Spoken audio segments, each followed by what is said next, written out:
Hi guys, welcome to my YouTube channel.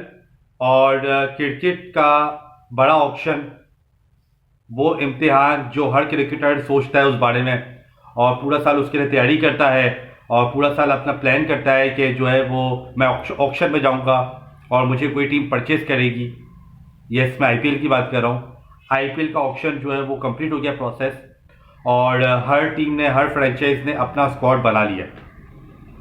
आज इस video के अंदर जो मैं बात करूंगा वो मैं ये बात करूंगा कि टॉप पिक्स कौन सी हुई हैं और किस टीम ने कितने अमाउंट में किस प्लेयर को लिया है। मैं कुछ जो जो सबसे ज़्यादा, जो सबसे महंगे पिक हैं, मैं आज उस बारे में बात करूंगा।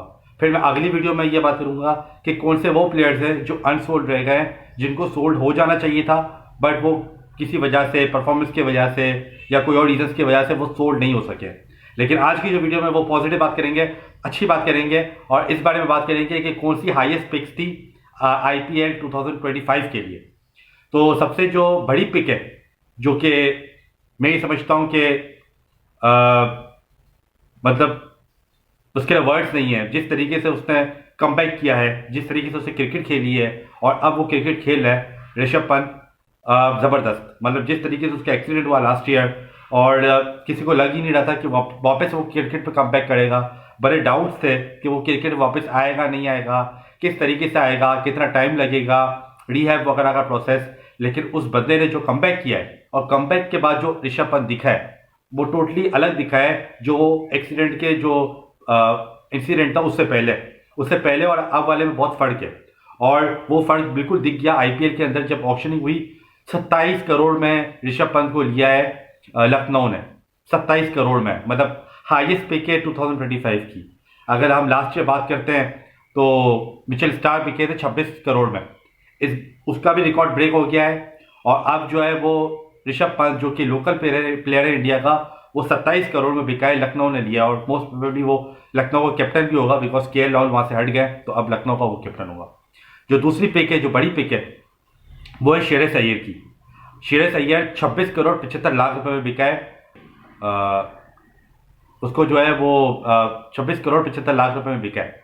और बड़ी पिक है, बहुत बड़ी पिक है। उसके सिर्फ मुझे लगता है कि एक ही रीज़न है, वो ये है कि लास्ट टाइम उसने केकेआर को चैंपियन बना दिया था।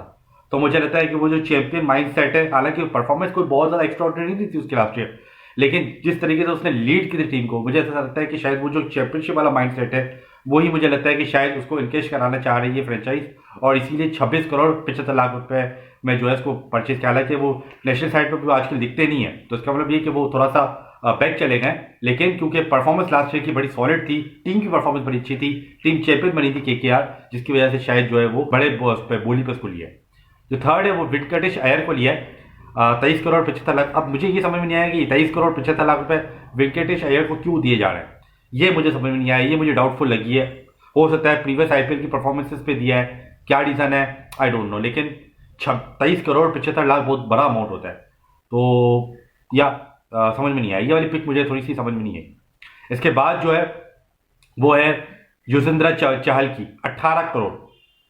सिर्फ उसका एक ही रीजन है, हालांकि वो अभी इंडिया की टीम के अंदर वो इतना, मतलब एक कंसिस्टेंट दिख नहीं रहा है, आना जाना लगा रहता है, इन आउट होते रहता है। लेकिन मुझे लगता है कि सिर्फ जो लास्ट ईयर जो इनकी परफॉर्मेंस रही है, और पूरे टूर्नामेंट में सबसे ज्यादा जो इन्होंने विकेटें ली थी चाहल ने, और इसी वजह से उसको वर्ल्ड कप के स्क्वाड में भी सेलेक्ट हो गए थे वो, और वर्ल्ड कप इंडिया जीत गया था। तो शायद इसी वजह से जो है वो, क्योंकि आईपीएल में इनका हमेशा अच्छी परफॉर्मेंस रही है, शायद इसी वजह से जो है ना चहल को 18 करोड़ रुपए दिए।